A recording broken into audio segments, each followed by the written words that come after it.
them in here somewhere. And what a marvelous surprise that would be. Oh, bit of tricky driving in here. Just double check.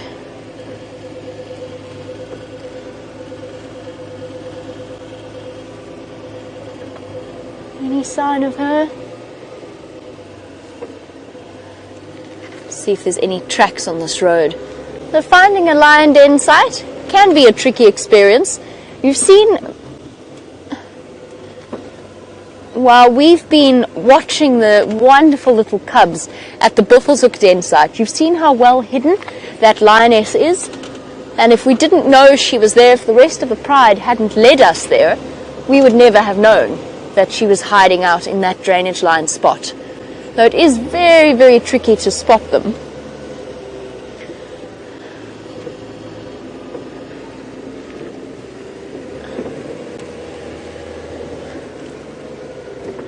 Oh, okay. Nope, she is definitely in here somewhere with her little ones. It's just a question of where.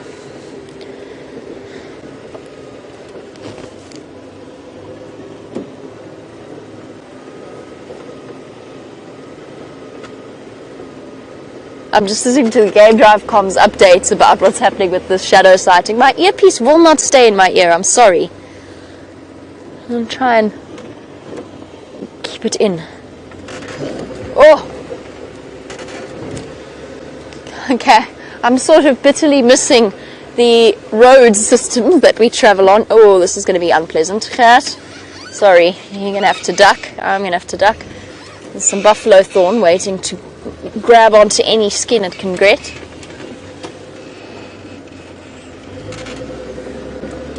No, this is getting ridiculous.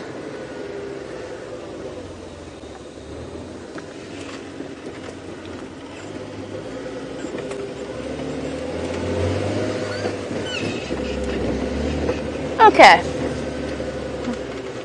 If I can't hear anything, I'm sorry. It's because my earpiece has suddenly decided that it does not want to stay or work. Bear with me one moment.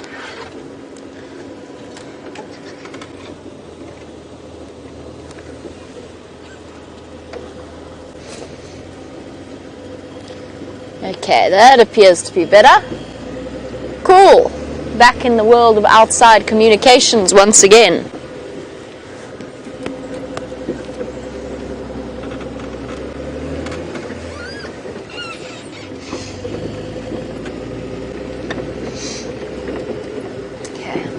Let's go and just double check that they haven't popped out around Hyena Road.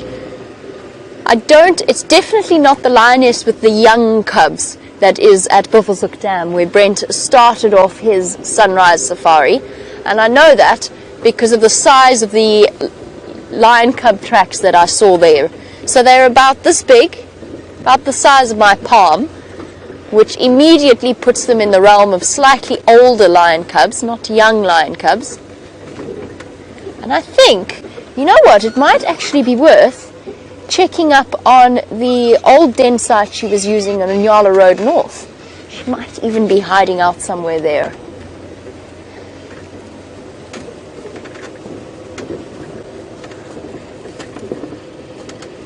If, however, she is in the area of Gowrie Cutline, then there won't be any way for us to be able to see her. Just simply because we absolutely don't have any signal in there.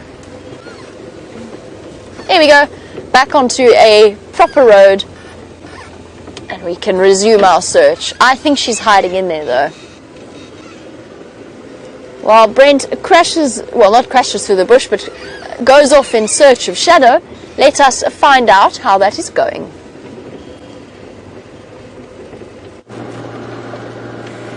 Well, it's not going very well, I can tell you that. So she crossed on top of our vehicle tracks behind us, and Herbie's still following her on foot. But she's hunting, so she's zigzagging. Now I'm going to stand by here because there's impala and zebra in the bush here. So if they spot her, and they will erupt into snorts. Here we go, there's impala. We've got a problem with our focus ring, unfortunately.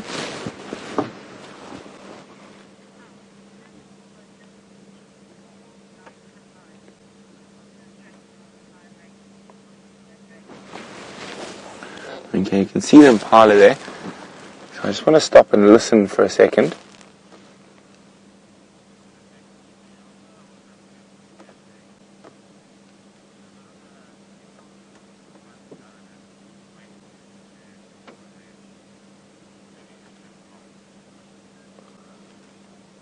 So far, the impala look very relaxed.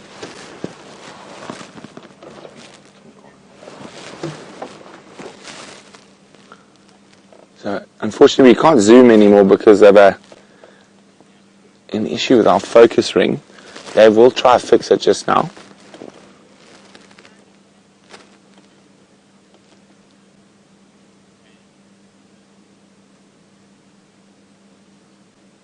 Now, she could be stalking these impala.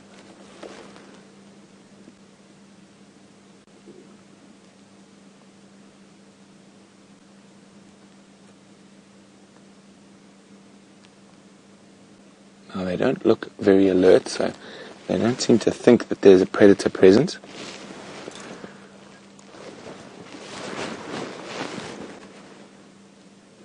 Dave's going to try again. You can see the zebra there as well. He might have managed to... Yeah, there we go. Now, Dave, keep checking in case she tries to do what she did to us just now and cross right behind us.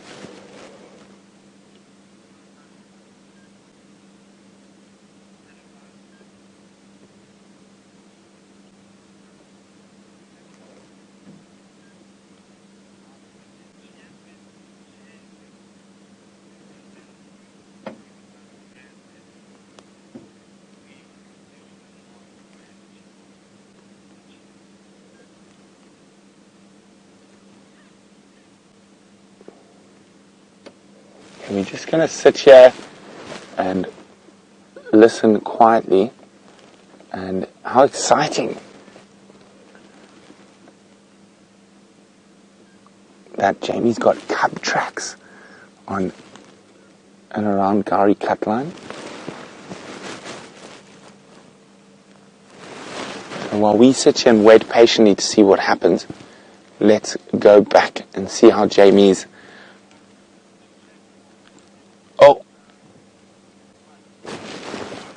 Oh my goodness, this leopard is giving us the absolute run around. But we're going to cross to Jamie quickly while we turn around. She tracks are heading back in the opposite direction.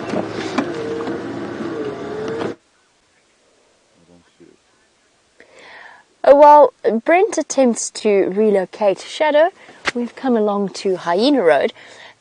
And I have to tell you something. It's amazing how a several-ton elephant can disappear.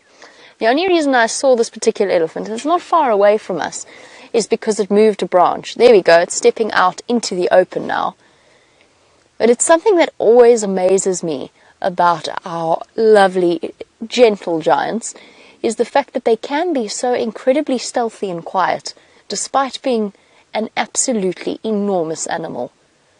And as this elephant wanders forward, he was probably about, I would say, less than 100 yards away from where we're sitting, and we had absolutely no idea that it was there until the branches in front of us moved. Something's upset the Egyptian geese at Buffelshoek Dam terribly. They're very, very cross. I'm just listening from... We're quite close to the drainage line system that runs from Buffelshoek Dam. Might be worth going investigating in a moment, but Andrew is around that area, and he has said he is checking up for... going to help us check up for any signs of the lioness and her cubs coming out.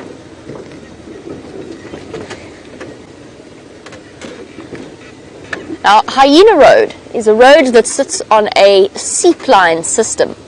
And what that means is whenever it rains, it becomes basically one big mud puddle, which is absolutely fine in summer, you just know to avoid it. But then in winter, when you drive along it, you find yourself bouncing up and down, basically to the point that you might as well be off-road. Hello, little boy. Sorry, big boy, yes, you're very big and scary. Mustn't be patronizing. Hello, hello. Hello, boy. Don't be nasty. We're missing a tusk. What happened there? You lose a tusk.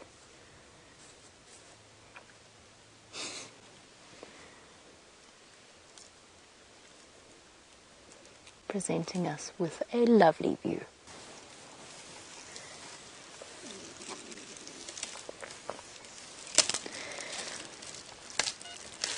Now our gentleman here has got only one tusk, but it does bring us back to our conversation about tuskless elephants and whether or not the extent to which it disadvantages them. I love the way he's using his trunk here. It's awesome.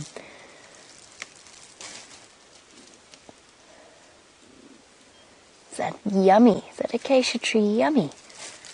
Oh. Making short work of it. Sorry, I got distracted from my original point. Anna Marie, I don't necessarily think that it makes the males less attractive to the females if they don't have tusks. Generally, yes, the females will choose the biggest, strongest looking elephant. They often show favoritism towards elephant bulls in must, although that I also think has to do with the temperament of an elephant bull in must, who tends to be a little bit more assertive when it comes to his dominance and to his right to mate. So there might be a bit of bias there in terms of the studies. So females will mate more frequently with must bulls, but did you hear this game drive comms at the moment? It's hilarious. Attempting to find Shadow, who has well and truly given everybody the slip. You know what? Sorry. To get distracted from this elephant for a second, if Brent doesn't find her, I'm going to offer him leopard finding lessons, since he kindly offered them to me yesterday evening, because it took me 2 days to find her.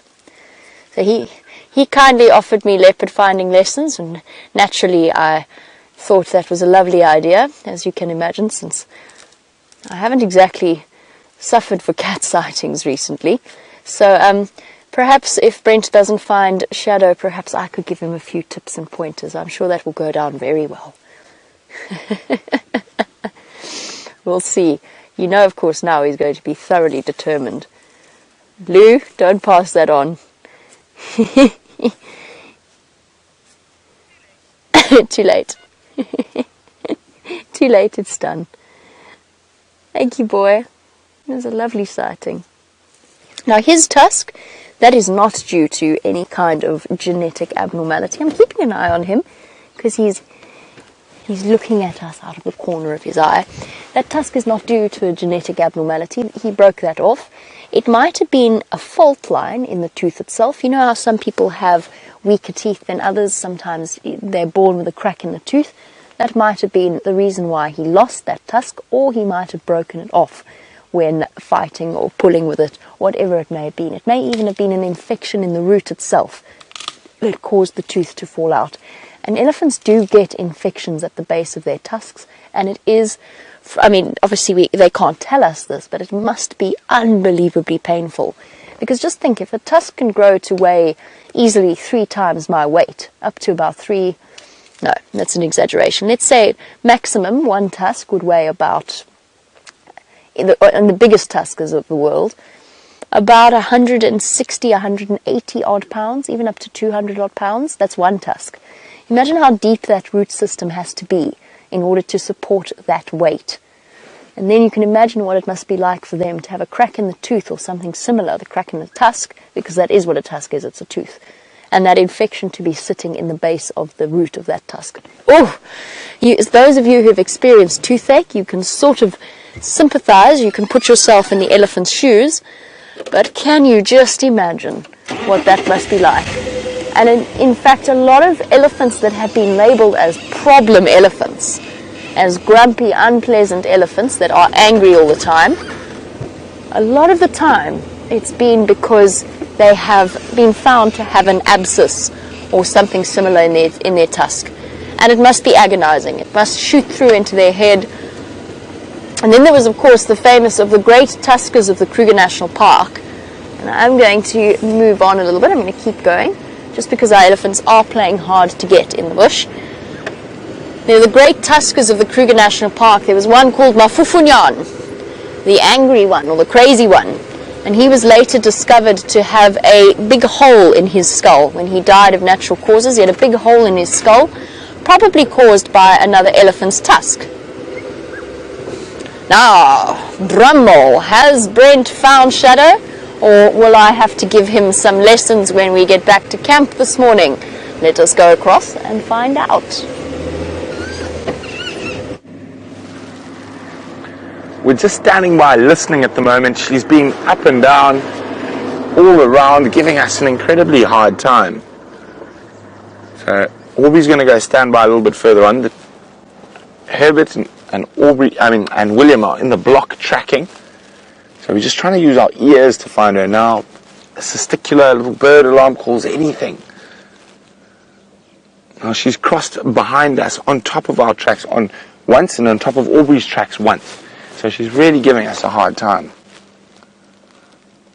But she is hunting, so she's chased warthog, she's chased impala, and then disappearing constantly.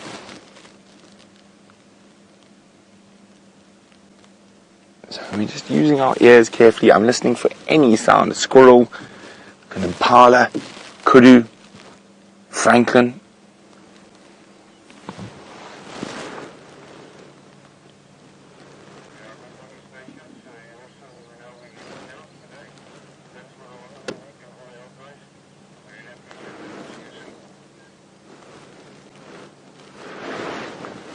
So, still listening.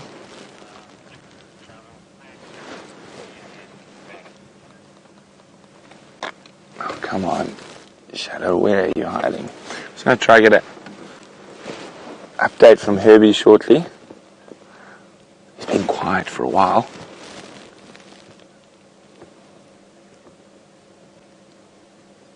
Just listening, still nothing.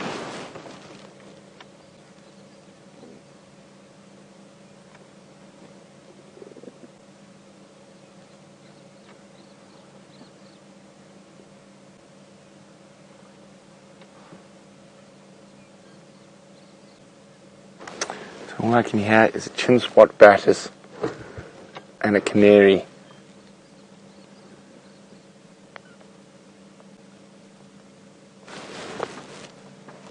Try and make sure she doesn't pass behind us.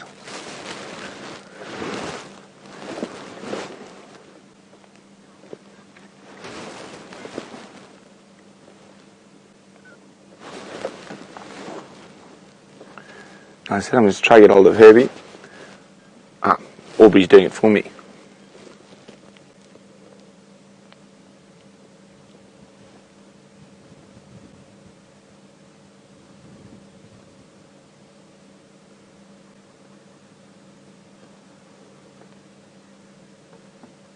Okay, Herbie's just giving me an update.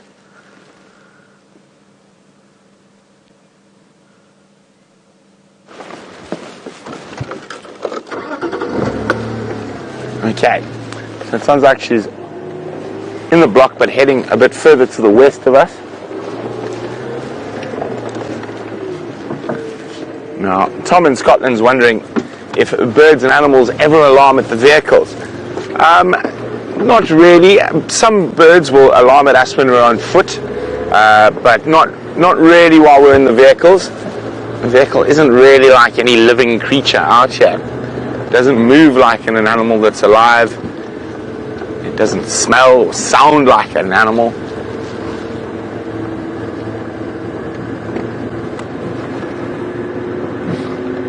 It's really been skedaddling all over the place, Miss Shadow.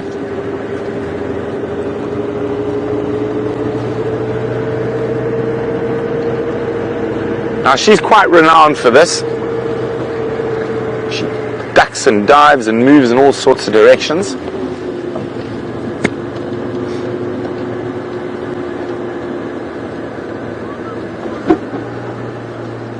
Cutting straight west. Ah! Yeah, super. Okay, we're going to go around again. She managed to sneak behind us yet again. Okay, so we're going to head back up towards the gate, then back down onto Triple M. There's no roads in this area. But who knows, maybe she'll just change direction and pop up in front of the vehicle.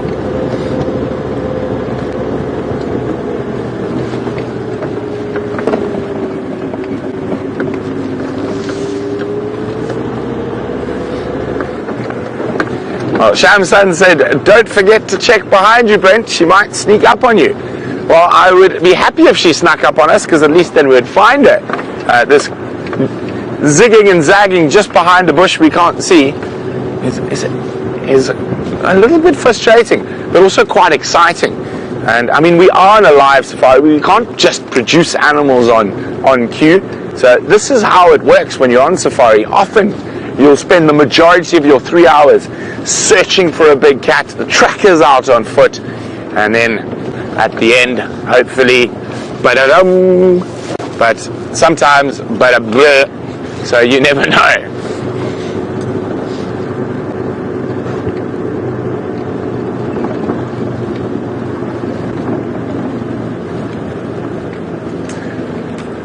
Now, Kyle is wondering if I need some leopard tracking advice. Kyle, you're being quite rude. And I think Jamie might have started that. Just to remind Jamie, this is my first drive looking for shadow, not my fifth.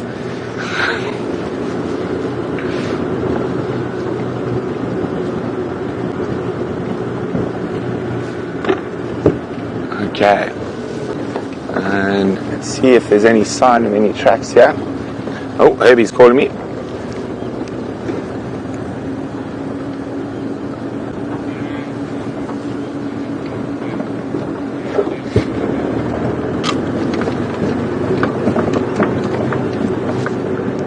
Copy, Herb. I'm going vertical access round to Triple M again.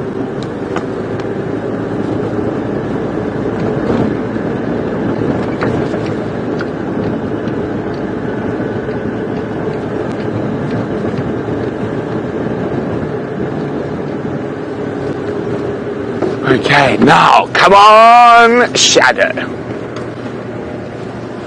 We've now got her into a smaller block without roads. It's a little triangle. Herb is following on foot. Aubrey and I are coming down at reasonable distances between each other down Triple M, because she seems to keep sneaking between us. So, as I made a joke with Aubrey a little bit earlier, saying, well, we should just follow each other around, and eventually one of us is going to bump into her as she tries to sneak behind.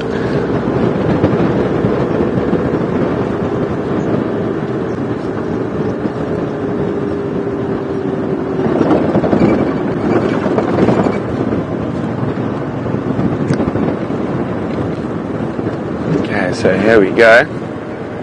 Slowly, slowly.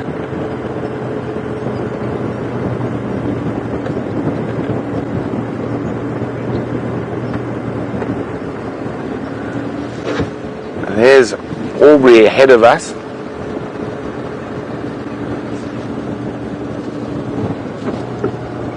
What? Sorry, I'm just listening to the radio, it doesn't make sense.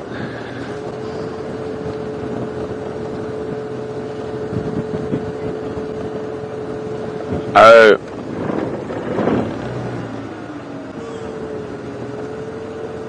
Sorry, I'm just trying to get what's going on here. There seems to be a confusion on the radio.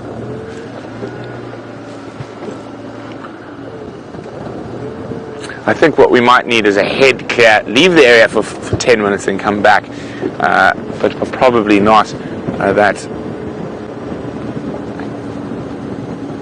That need to find this leopard is now quite strong. It's become more than a want, it's a need.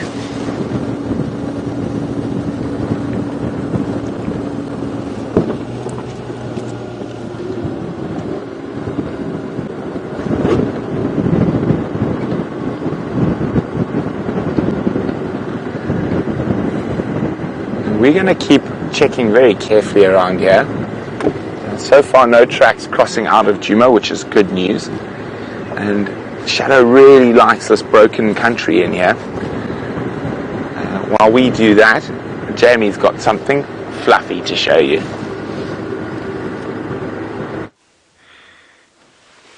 I I do indeed have something fluffy to show you whilst Brent continues his search for shadow. In this case, a female waterbuck making the most of the nutrients around a termite mound. Now, yesterday, Gert and I found the most extraordinary, or had the most extraordinary waterbuck sighting. A female that had obviously had a very narrow escape from some kind of predator. She was drenched in blood all the way around her ear, down the back of her neck. And we discussed it at length, and I obviously went to Brent for his opinion on that particular injury, and he said he thinks, I dismissed it, I said I didn't think it was dogs, wild dogs, I thought that it was a bigger predator. However, Brent said apparently with the larger creatures like the waterbuck, one of the sort of the dog hunting techniques is to try and reach up and grab them by the ears. In that case, it may well, because we were furiously racing to try and catch up with the wild dogs that we found tracks of. In that case, it may well have been an injury inflicted by the wild dogs themselves, and the waterbuck cow in question had made a very fortunate escape.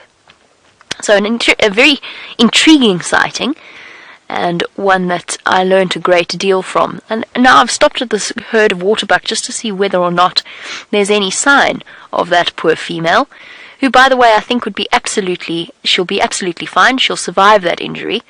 Animals tend to be far more resilient than us as human beings. But there's no sign of her in this particular group. All of them look whole and intact apart from the odd flea-bitten ear. They seem to be perfectly fine. They are moving off in front of us. Let's go for one last view.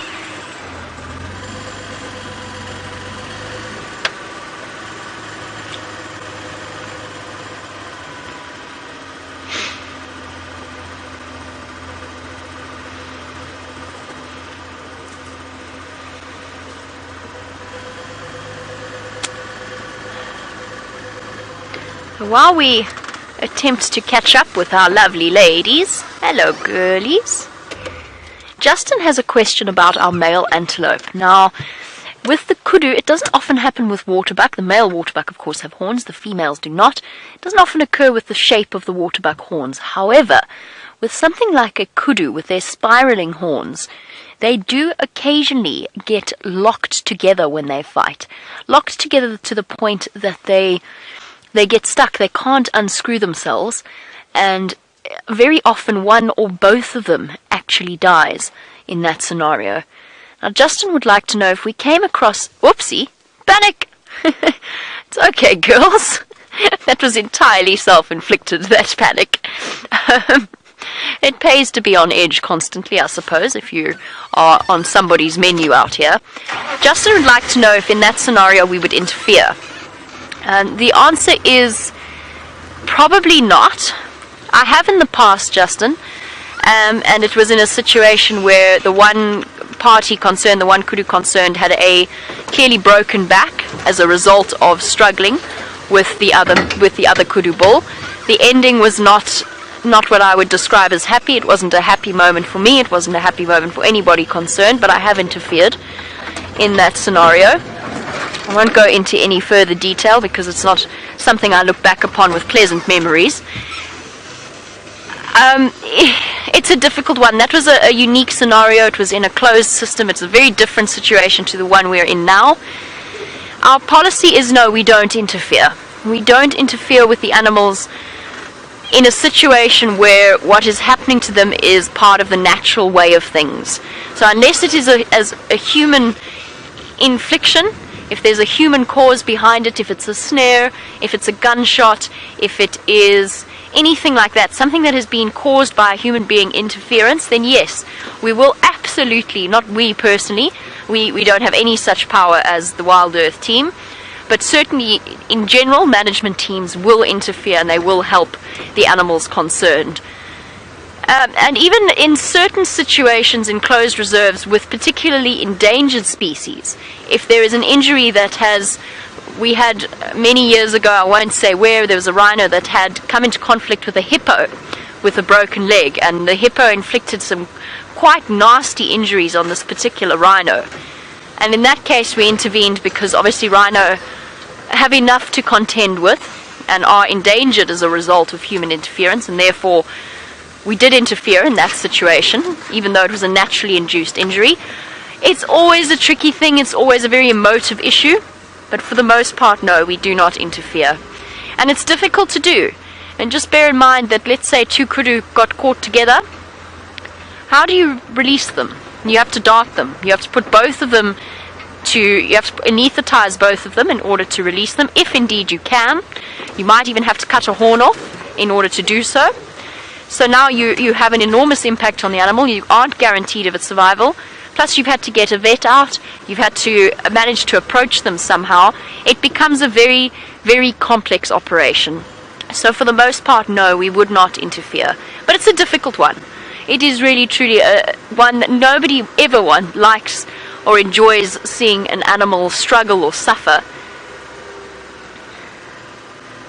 It's not a pleasant situation. I have encountered it once or twice in my life, and I've once found 2 dead males, both of whom had died as a result of being caught together. And there's a spectacular statue in Skukuza Camp, Rest Camp, in the Kruger National Park, and if you ever find yourself in that area, go and pay it a visit. It's one that, for me, has very powerful childhood memories attached to it. I used to go and stand and stare at this bronze casting of 2 kudus locked in combat, and it's a memory that stuck with me. So when I saw it for the first time in my adult life, in my working life out in the bush, it was a very, very poignant moment. I have wonderful news, and all jokes aside, Brent is off on foot, looking for Shadow, and whatever jokes I may have made, I'm only saying this because he's off the vehicle, whatever jokes I may have made, if you want to find a cat, Brent is absolutely your man. He has sheer determination and skill in the bush when it comes to searching for the big cats. It is not by luck that he has had the most extraordinary cat sightings recently. And just a little point there. All jokes and teasing aside. I'm checking for the lioness in Inyala Road North. We have had signal, very good signal here on Rusty in the past, so we should be absolutely fine. And let's just investigate and see whether or not she's around. But for those of you who are keeping an eye on the Djuma Dam camera in between drives, please do. There's a chance she might take those little ones for a drink at some point. So do keep an eye on them. And I wonder whether the presence of the lions didn't prompt Gwen to move her hyena cubs away from that area. I just wish I could figure out where she'd gone.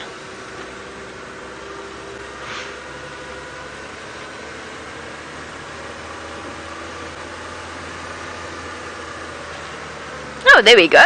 We have a question from Jen, sorry, not Gwen, Gwen's the hyena, sorry Jen. Jen in Idaho saying, do lion cubs need to drink much in the way of water when they're still suckling from their mother? No, they don't need to drink water at all. She might need to drink though, and she might take them with her just because they are getting old enough to accompany her on little excursions like that.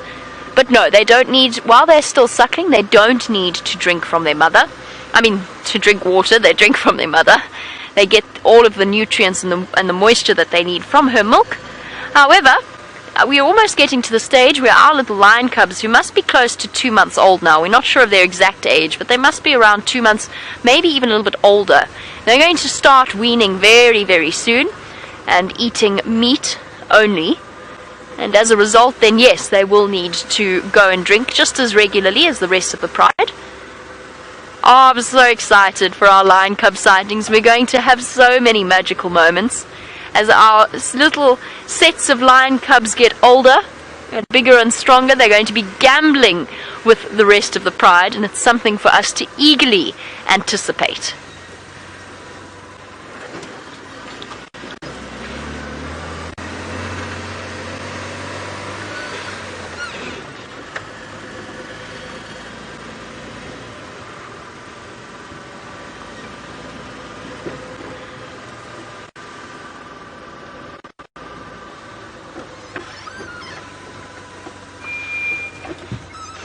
Something interesting to show you. There's not that many of these on Djuma, and it's very, very pretty to look at. One of my favorite tree species is a fig tree, and we don't get many of them out here. But this is one of the few strangler figs. And it has attached itself to this enormous leadwood. So if we have a look at this ancient old tree in front of us with the stunning silhouette, it's actually two trees. And if we take a little bit of a closer look, you'll be able to see a bit more clearly exactly what I mean. So have a look there. You see the sort of the root systems, totally different bark to the almost crocodile-like skin of the leadwood. And that is a fig tree. There's lots and lots of different types of fig trees out here. In this case, it is a parasitic strangler fig. Now, the leadwood has proved to be relatively resilient, and leadwoods are one of the strongest trees, if we could put it that way. That's why they're called leadwood. Completely solid and resistant to wood borers and other such things, but it has provided a really stable platform for the strangler fig. And it looks as though the strangler fig, which basically taps into the tree's nutrient system and parasitizes it, in this case it looks as though it's killed off part of the leadwood, but not all of it. You see these a lot on the rocky crevices in the mountains of South Africa, along with the rock figs themselves. A very common sight to see there, but we don't see them all that frequently. And that seed of the strangler fig would have been carried by one of the bird species and then deposited through their feces upon the tree, or by baboons. Could also be baboons, but one of the sort of arboreal creatures of the Sabi sand will have deposited a fig seed on the leadwood tree. And actually, here's a nice view of it. We're on a bit of a slope, but it is a nice view in the sun. And it has resulted in a parasitized tree. And the leadwood's still alive, it's still got leaves, but there you go, you can really see the difference in color between the two. The leadwood on the left and the pale grey, almost greenish bark of the fig tree. And we haven't often had signal here, so we don't often get to stop and talk about it. But it's one of my favorite trees on Djuma. Okay, onwards. So much for my idea of going to Cheetah Plains this morning. Definitely has not happened. But that's okay, there's plenty to find on Djuma.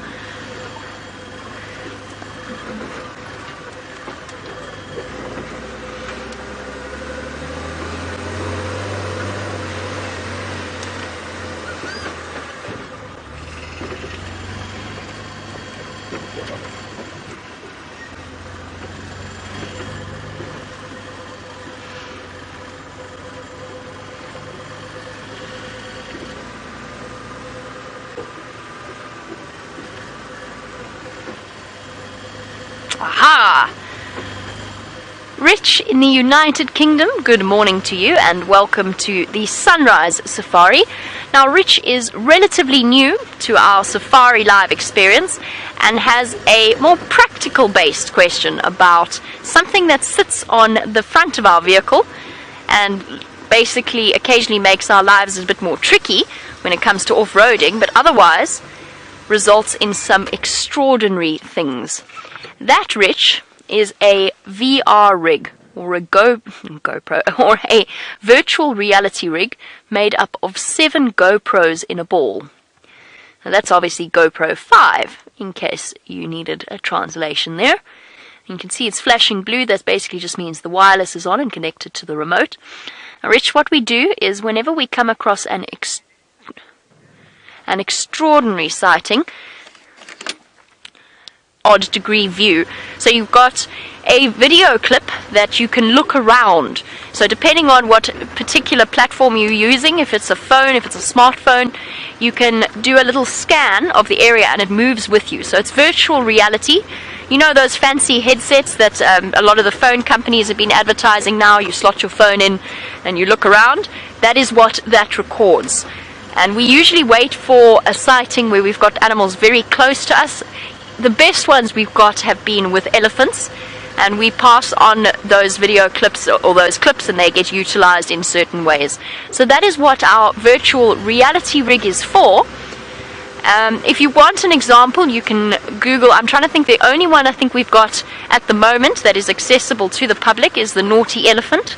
So if you Google Naughty Elephant, you will find a virtual reality clip on YouTube, and you'll be able to look at a complete round view of whatever it is we're looking at. And you can look down at the base of the vehicle, you can look up, you can have a look at the elephant, you can have a look at what I'm doing in that clip, you can have a look at whatever it is, wherever you want to choose to look. It was an interesting sighting, that, just by the way. Not entirely sure where the surprise is. Stand by. Oh, cool. How lovely. And a male. There you go, everybody. Patience has paid off, and we've got a marvelous sighting of a male, a female,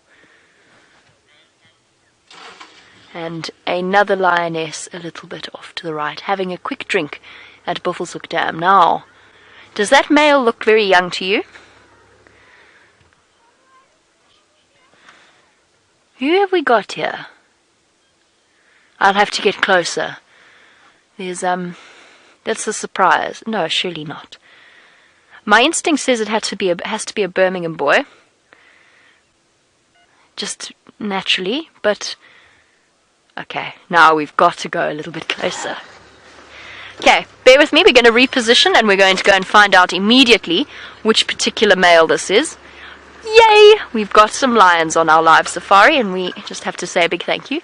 Thank you very much. Hi, Jamie. How are you? Good, thank you. How are you? Hi, guys.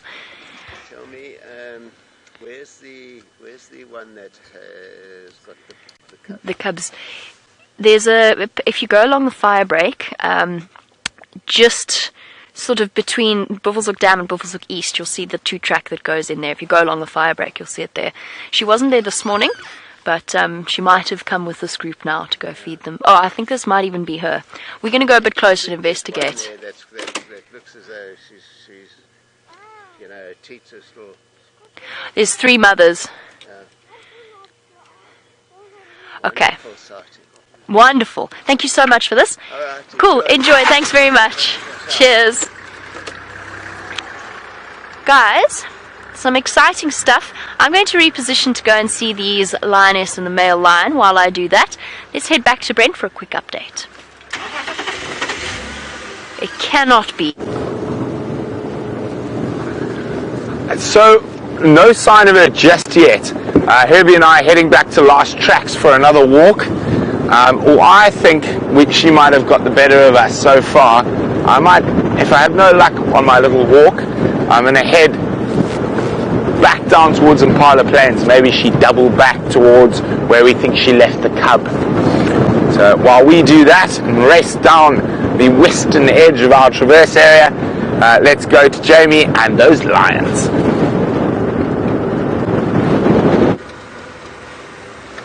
Jamie's not quite with those lions. Jamie's actually trying to figure out how on earth we're going to get to those lions, because the path that we had is no longer there, and if I try and take us down here, we're going to go crashing. We are going to have a disaster. It's positively a cliff face where we used to be able to get downhill. You want to go down? You want to go? You want to do it? Woo! Chad's feeling brave this morning. Shall we be brave? Just go straight, yes. Yes, absolutely. Preferably not straight down. Okay. No touching of brakes going to occur here. I'm only just a bit worried about the looseness of the sand. We might have to accelerate down here. Yee! Oh, what fun. Like a little mini roller coaster first thing in the morning. No wonder the Egyptian geese were so cross. Remember how I said the Egyptian geese are cross at Buffelshoek Dam? Well, no wonder. They've got surprise visitors.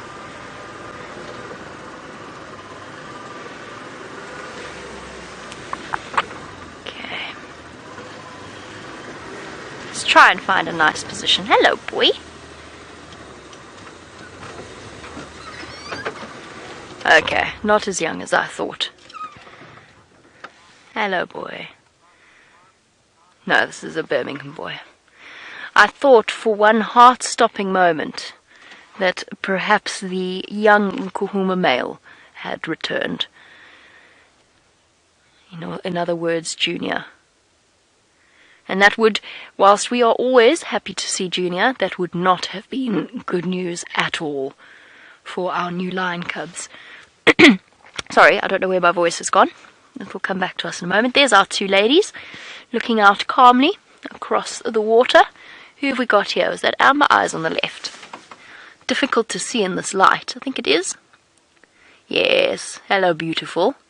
Easily identifiable with those incredibly bright, almost orange eyes. Hence the name Amber Eyes, in case you were wondering. One of the few Nkuhuma lionesses that is not not in late stages of pregnancy or with new cubs. She is just finished mating with one of the Birminghams. And then, who have we got off to her right? Ah, a new mother. Hello, beautiful. There's definitely suckle marks on you. Is this mom of young cubs? I think this is mom of the younger cubs. She definitely looks as though she's got suckle marks on her belly.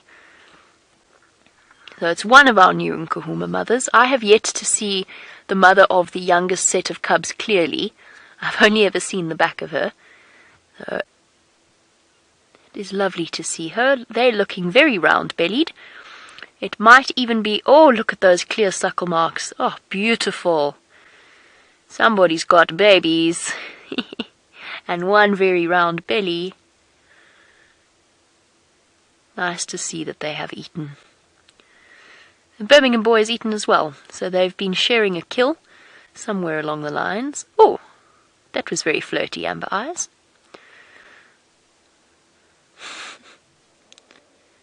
Oh, no. Oh, which way is the wind blowing? Oh, it's blowing straight towards us. Thanks very much for that, mister. He, as he lay down, he exerted some pressure upon his rather ballooned stomach, and that resulted in a release of a certain amount of gas from the products of his digestive processes. Thank you very much for that, mister. Really appreciated. Fortunately, the wind is working to our advantage a little bit here. It's gusting. It's taken it away.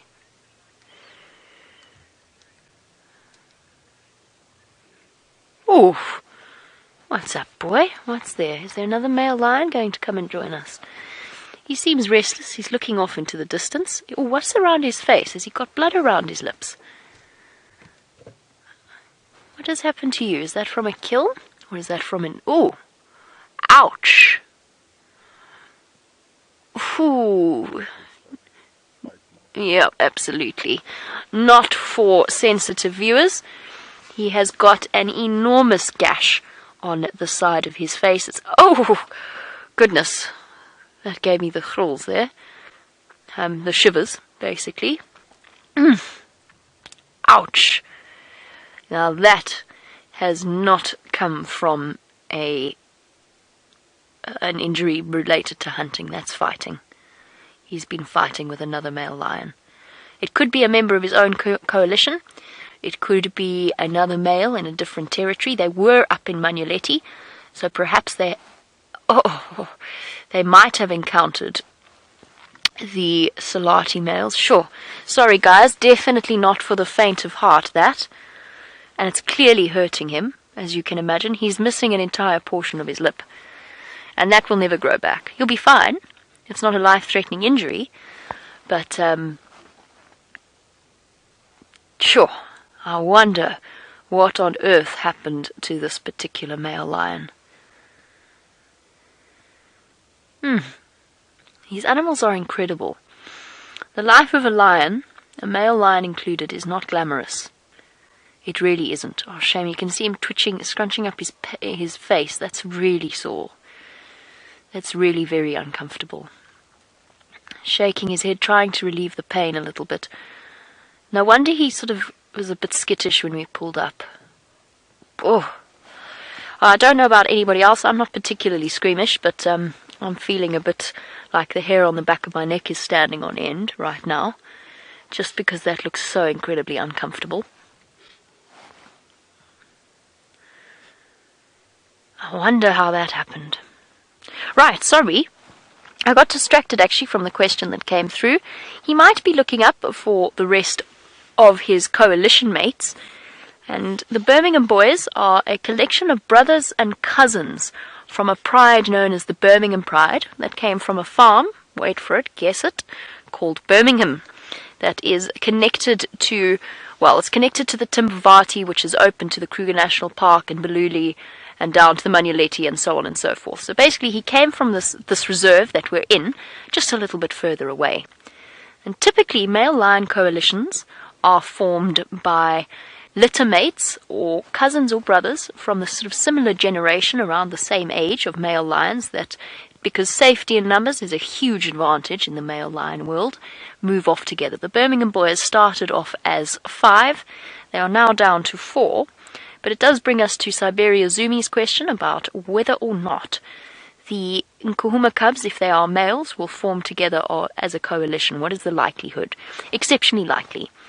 So ideally for them, what we want to see, I feel, this is just me personally, but of course it doesn't have to be this way, but I would very much like to see lots of females in the Nkuhuma cubs, just because it means that it will supplement the numbers of the Nkuhuma Pride. And then, rather than having one solitary male cub, maybe 2 or 3 to provide them with an advantage. However, the young Nkuhuma male, known as Junior, he was completely on his own. He had to set off on his own, nobody to help or support him. And as a result, he's been sort of running scared for a little while. He's done very well. And what he's done is he has met up with another unrelated lion of a similar age. The lions are not necessarily geared towards just forming coalitions with litter mates or with related males. They are happy to form a coalition with unrelated males, just because in the lion world, safety in numbers or advantage of numbers actually is more realistic. It's not about safety; it's about having the advantage. Is very, very important. Sure, that is quite the injury that he has acquired. Our 2 lionesses are unconcerned, full bellies, which is why I honestly think it's really worth reverse tracking them. And what I mean by that is the complete opposite of what poor Brent is trying to do now this morning, trying to follow up on Shadow. He's trying to follow her footprints in the direction she's going. It would really be nice to follow they keep looking off in the distance.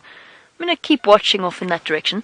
So rather than we know where the lions are, we're actually going to try and track them backwards and see if we can't figure out if they've got a kill hidden somewhere here, because then we've got a chance of a marvelous sighting this afternoon. While I try and figure out what our lions are looking at, let's go and find out how Brent's forward tracking exercise is going.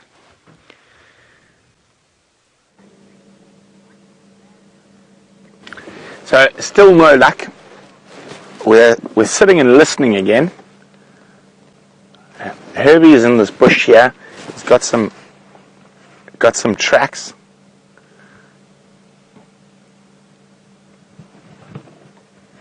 And we're just hoping to hear an alarm call. And she's definitely lived up to her name today.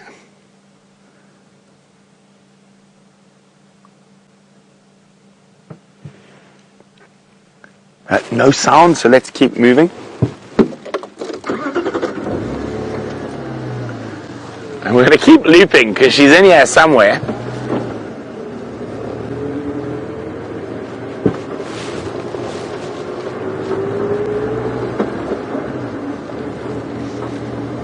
So last tracks crossed through here. I mean, I've just been down on the other side on the road. So I think I'm going to move around and walk in the opposite direction that Herbie's walking. There's a warthog running at high speed. Now, of course, they could be running from Herbie and not the leopard. Let's try to see if we can get a view of them, but they are moving very quickly. Oh dear, no, they're going to keep keep running. Oh, maybe we'll catch them around on the other side of the thicket.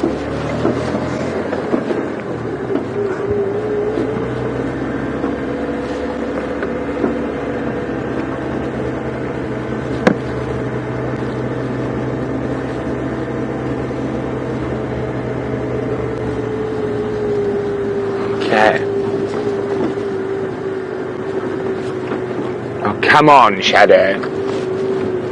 So the warthog's around here. Hopefully we'll get a view.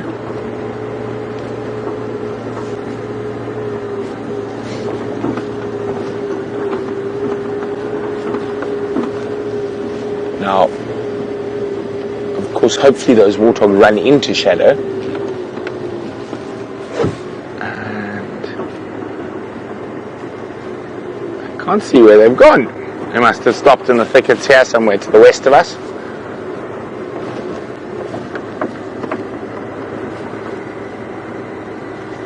And we're just going slowly, and every now and then we switch off, we listen, see if we can hear any alarm calls. While we've got Herb on foot in the block. Quickly across to Jamie.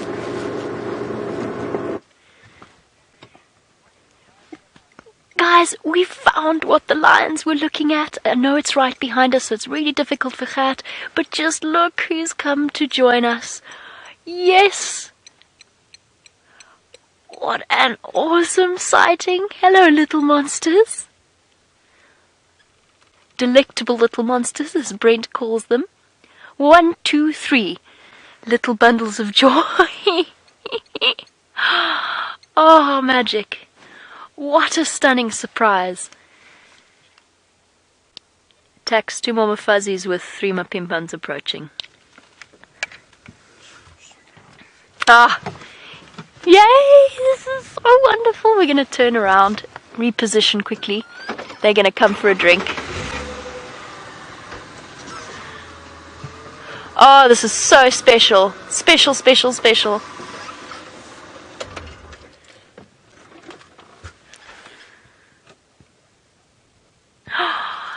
Hello, little magic creatures.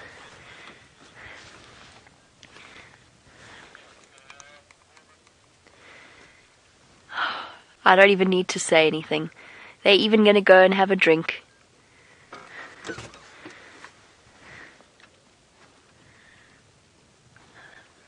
And these are the scenes that we have been waiting for months and months. Guys, I'm going to reposition quickly so you can watch the cubs drink.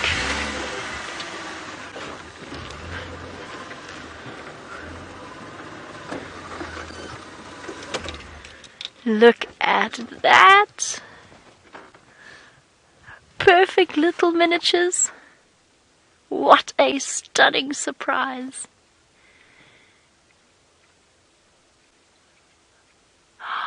Absolutely magic.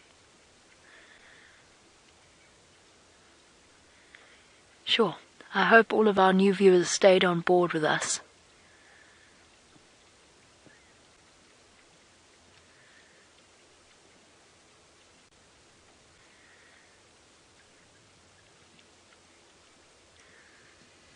I don't even need to say anything. This picture says 1,000 words.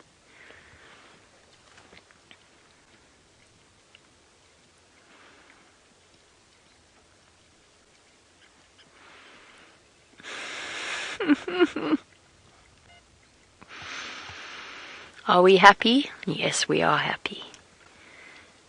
It doesn't get better.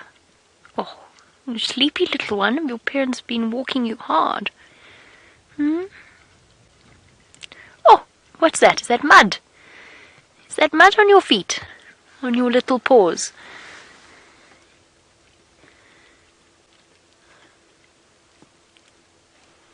Oh.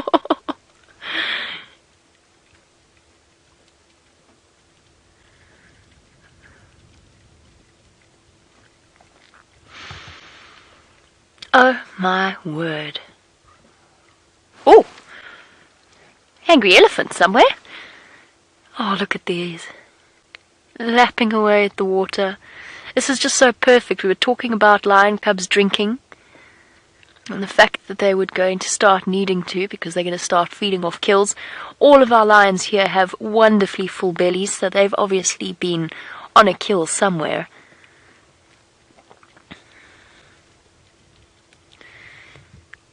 Oh.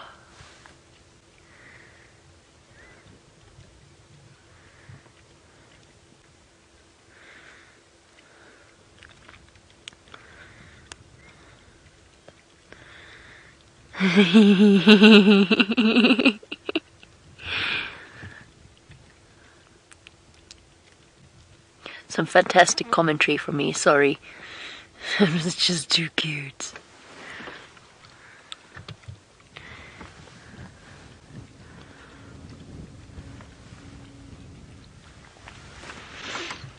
Oh.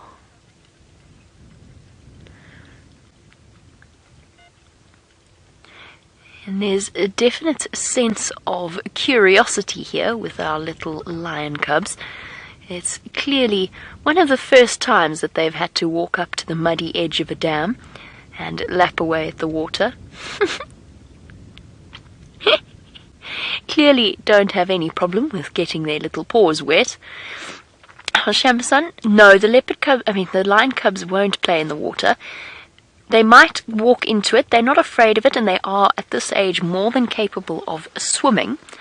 However, it might be safe here in Buffelshoek Dam, but lion cubs throughout Africa definitely would not be allowed to go paddling about in a dam because of the risk of crocodiles. So their instinct would tell them to only go into the water if their mothers were leading them through it. And in parts of Botswana, of course, they do, and other watery areas in deltas and swamps, they do have to swim from island to island at a very young age. So they can do it, but they'll only do it if encouraged to by mom. Oh, have you got dirty little mudbeards?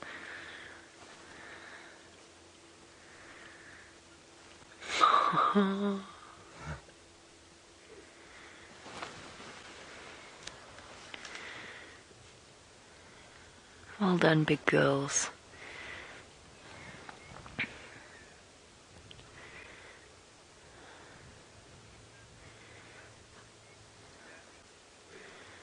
I'm just going to be quiet for the moment and let them come right up because they're going to come right close to the vehicle and we don't want to scare them. So we'll keep movements nice and slow.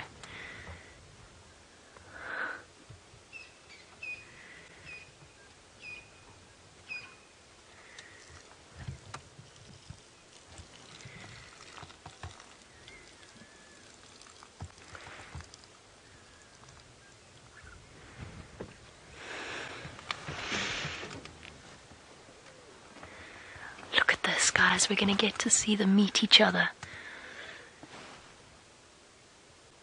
Oh, wow.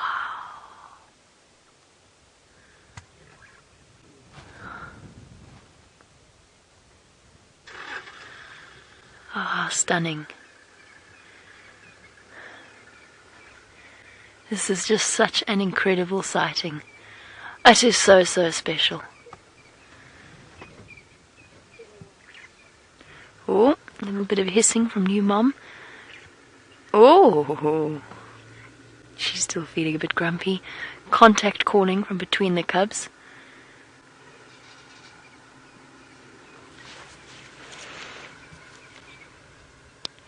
If you don't mind, I'll just take 5 more minutes and then I'll pull out.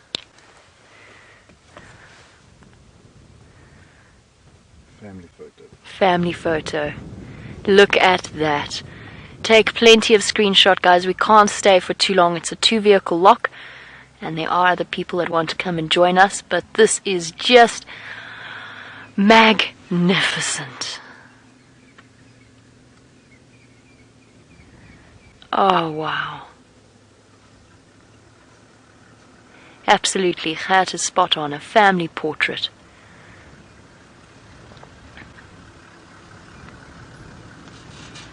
Little cubs, where are you going? You playing?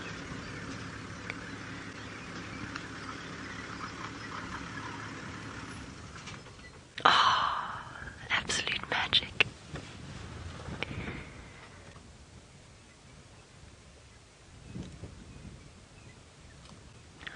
After the months of chaos and confusion that we have watched the Nkuhuma Pride go through, to see these little new arrivals and the whole pride together and at peace is just so incredibly special.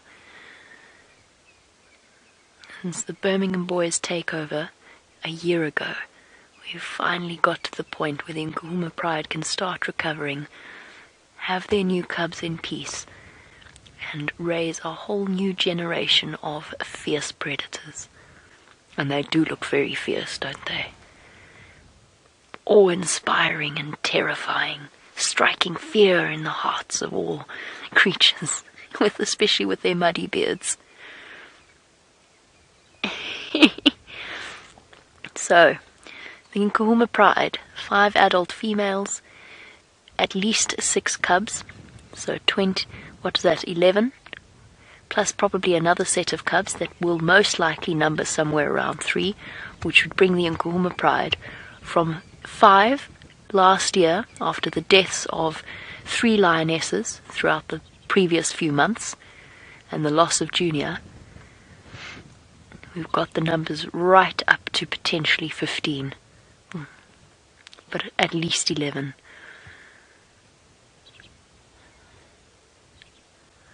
I couldn't be happier.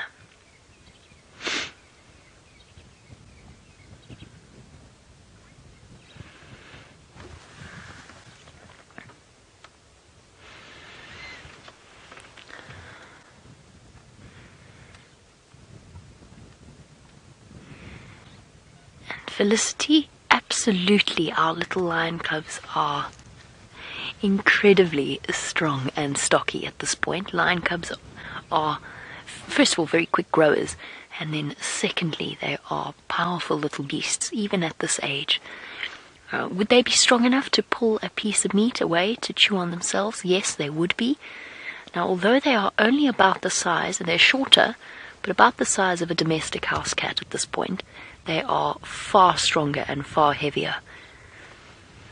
And the advantage of growing up with siblings is that they get to practice their fierce fighting skills and build up their strength very, very quickly. Aww. And already, those bonds that will be so essential to their... Oh, is it sleep time? Is it sleep time in the sun on the log?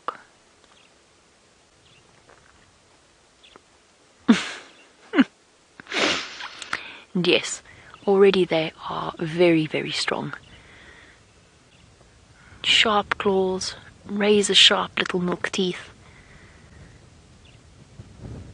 Little miniature predators. Of course, it'll be another 2 years before they are able to hunt and look after themselves. But that's okay. They've got the safety of a loving family to protect them. And now we must hope that the Birmingham Boys maintain control of this area so that we can watch these little bundles of fluff go from bundles of fluff to adult lions. How lucky are we?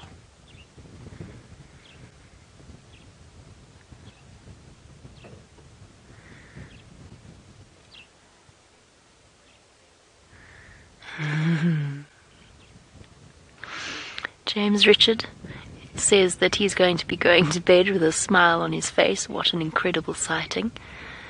So will I. I'm going to be walking around all day with a smile upon my face. I'm so glad that this is the way that the morning went. It's very special. Yes, James Richard, absolutely. There will be smiles across the world as a result of 3 utterly adorable little lion cubs.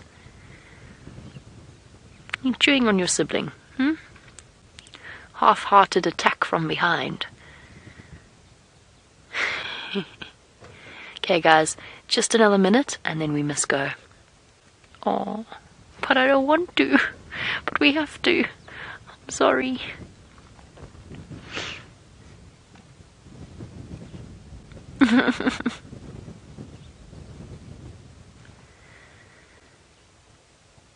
Three beautiful little additions to the Nkuhuma Pride.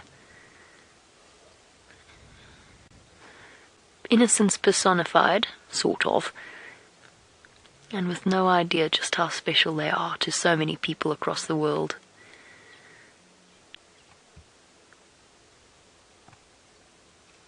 Just lion cubs being lion cubs. Okay.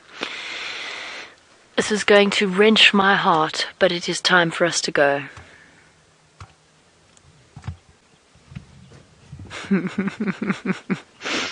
Shamsun has said that the cub in the middle is the quarantine poser of the lion cub world. And Quarantine, of course, known for his photogenic poses that he strikes every now and again. Agreed, although cub in the middle is now fast asleep. We have to leave them. We have to let Tax come and enjoy this. We cannot keep this sighting to ourselves. There's lots of people that want to see it. So we're going to pull out. I'm going to get Tax to approach. Tax, Tax. Ah. Oh, okay, copy. Orbs, sorry. Orbs, if you want to make your way.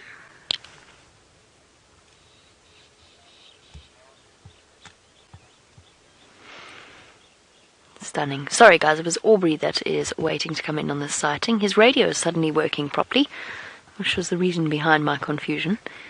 Alright, little lion cubs, one last look, and it's time for us to go. I'm going to send you back over to Brent. I'm going to drive out with a broad smile upon my face. In the meantime, let's find out how Brent's morning is going.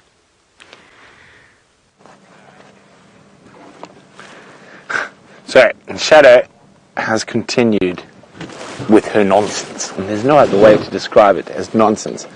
So I've walked this little river system in front of us here, and Herbie was coming from the other side, and Herbie's just popped out here. There's Herbie, and her tracks are on top of my boot prints. So I think it's just one of those days she doesn't want to be found. And you have those days with leopards. And it looks like she might have crossed. We've been standing by here just in case she popped out. But it looks like she might have headed into Sibambili.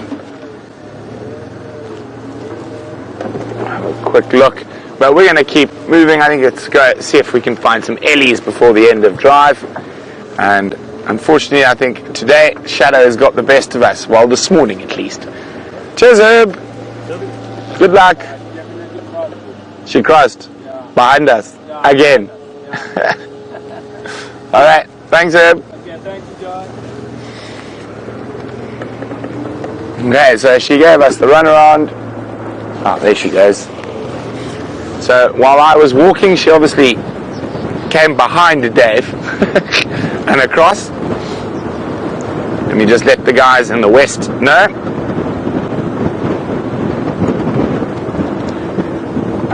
Any stations in the west still mobile?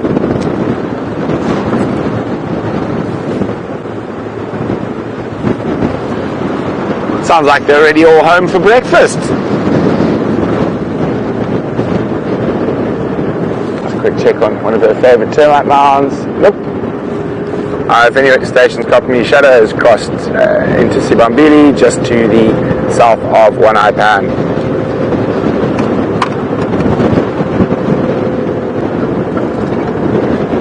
Okay, let's go see what else we can find for the last little bit of the drive.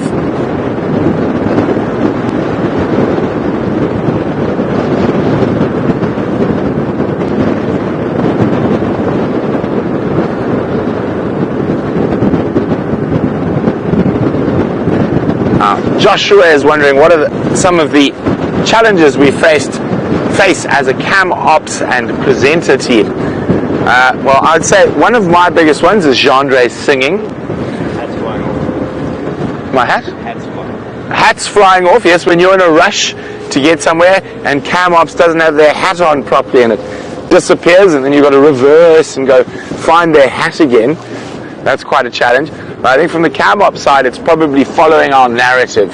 So how we speak, or if we see something miles away in the bush, like there, why can't you see it? The camera operator's got to look through a little lens and still try to find it. Dave, can you think of any more? Just being in sync, I would say. Yeah, and that's probably the thing, being in sync. So, as you know, a lot of the camera ops, they know as I'm speaking, and we're going to talk about Tamburji tree. So, and immediately follow your sort of eye line or your arm to the right tree. It can be quite challenging, but that's what we call that in sync, when your cam operation and your presenters are in sync. There's sort of, you don't need to say exactly what the cam op sort of just knows where you're going.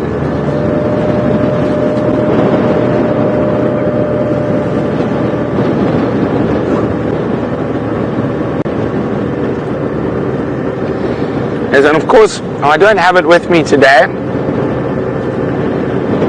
but I've got, occasionally if the cam ops get out of hand, let's have a look, let's see if we can find one. They're very, very useful. I used to use it on Andrew Francis the most, but that's mostly because he was a very cheeky camera operator. See, now this would be a perfect example. Now you just break that there. You don't want to remove too much of that, you just want to remove the leaves. See, there we go. You just want to leave that nice little whippy bit, and then as soon as the cam ops gets out of hand, you just whip. Can you see here? You can hear me beating Dave? No, I'm joking, I'm just beating the seat next to me. But yes, fortunately, our cam ops are now well trained. We don't...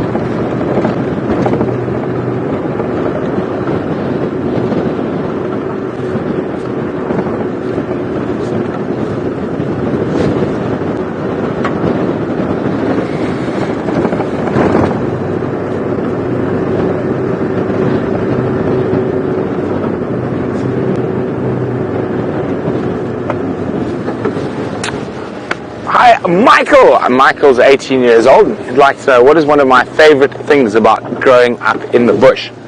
And we'll get on to the second part of Michael's question a little later. Michael, I think it was the freedom, probably. I didn't really have to worry about too much, and also I'm very lucky in the fact that I grew up amongst people who knew the bush very well. So by a young age, I sort of had quite decent competency. I wasn't going to go get flattened by an elephant or eaten by a lion or leopard.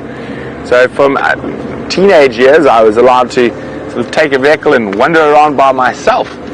So I think the freedom is probably the most incredible thing, and that also has got a lot to do with my parents and quite often, and my friends' parents.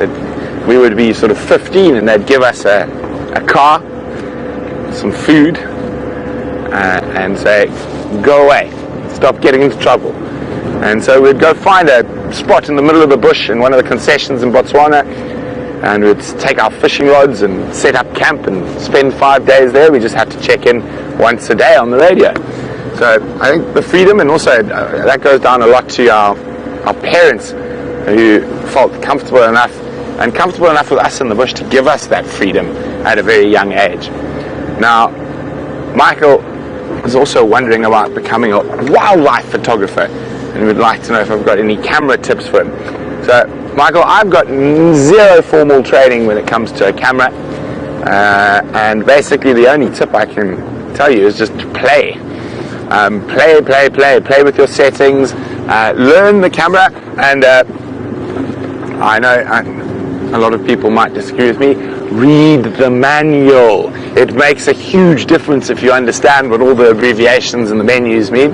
I know a lot of people, I'm not going to mention any names, who will argue, and have you read the manual? No. So I'd say the best way is to teach yourself. Play with your camera, play with the settings, read the manual, and also play with your editing. Don't be scared to experiment. I think that's the best advice I can give.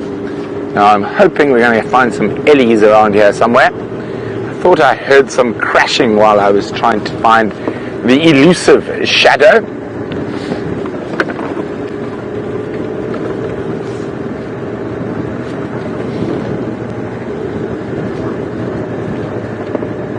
Still quite nippy, even though the sun is out. There's not a cloud in the sky. It was very cold this morning.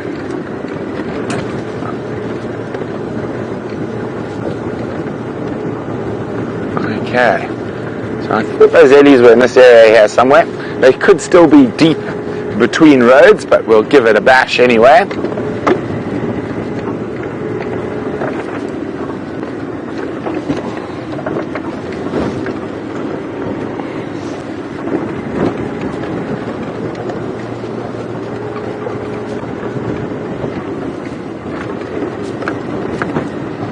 I do love the dry season months.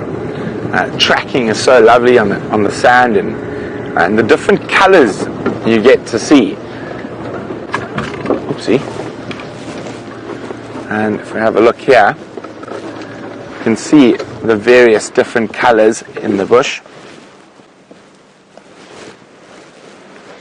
You can see the greens, the yellows, the oranges, the browns, the dark browns, and the sand. Now, it is beautiful in the summer when everything's green, but I personally prefer the winter months.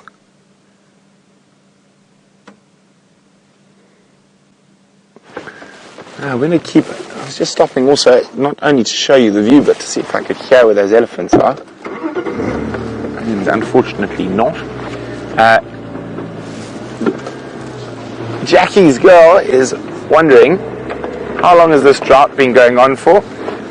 Pretty much most of this year. We didn't have a full rainy season. We had very, very, very late and very little rain this year. So probably I'd say since December-ish, maybe even November-ish last year.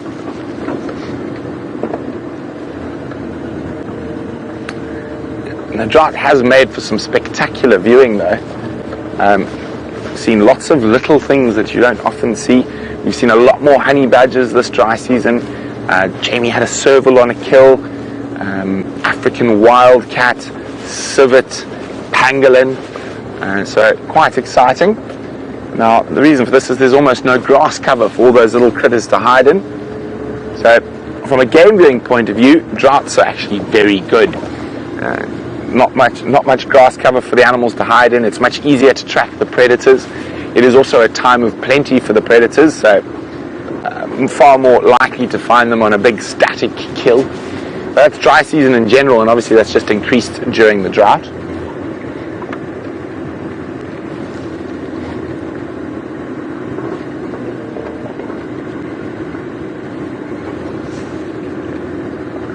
So unfortunately it looks like those elephants are still deep in the block, so we'll have to look for them on the sunset safari. And what a wonderful sunrise safari it was for Jamie. Although I like tracking, so I had a great morning tracking, even though Shadow managed to evade us. It doesn't mean she will be able to tomorrow, on the sunset safari or tomorrow, but lovely to catch up with those larger Nkuhuma cubs. And let's go see what Jamie thought about the sunrise safari. So from Dave and myself, toodaloo.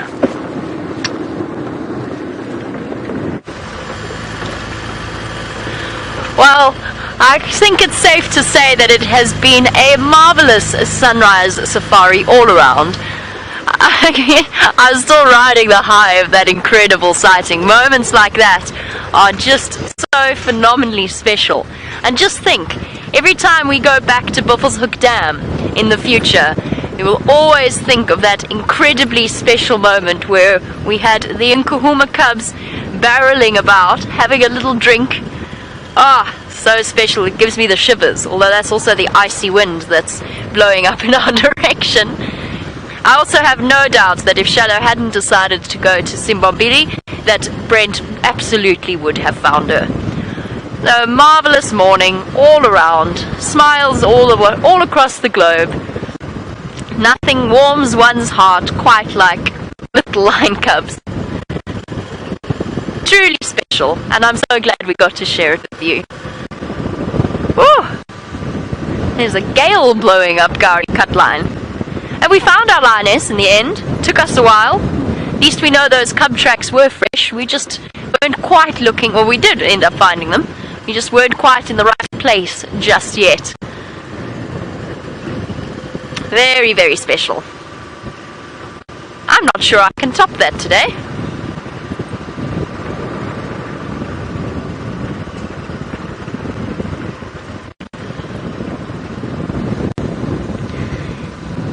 And very true. I'd actually, in all of the cub sighting, I'd almost forgotten about the Birmingham's injury. And Shamsun is absolutely right. He will always be forever easy to identify with that enormous scar that he is going to have on his top lip. He'll be absolutely fine. I don't think we need to worry about him. I'm sure it's sore and uncomfortable. I spoke to some of the guys on the Game Drive comms. They saw him with that injury 2 days ago. So it's already healing up nicely. There's no fresh blood around it. It'll keep nice and clean. He will be absolutely fine. It just does look incredibly painful. It's a tough life being a lion father, and he's probably been doing his job as a new dad, or a potential new dad, to keep those cubs safe from any marauding males that might have entered into the area. Putting himself at risk and on the line. Well, hopefully, fingers crossed, hey, there we go again, but hopefully those cubs will be around. In fact, I'd say almost definitely they're going to be around for our sunset safari, so you'll have to join us in a couple of hours to resume our cub cuteness overload. We just seem to be on a cub roll at the moment for all of us. Such special time that we've got to spend with all of the new arrivals of Djuma. Looking forward to many more wonderful moments like that. Right, well, we come to the end of our sunrise safari. Thank you, Gert, for your fantastic camera work, as well as to the lovely ladies, to Lou and Rebecca in Final Control, and thank you to Brent for all of his hard tracking work, and Herbert. Most importantly, thank you to all of you across the globe watching. I hope you have enjoyed your safari experience. We'll catch you in a few hours for the sunset safari. See you then. Bye-bye, everybody.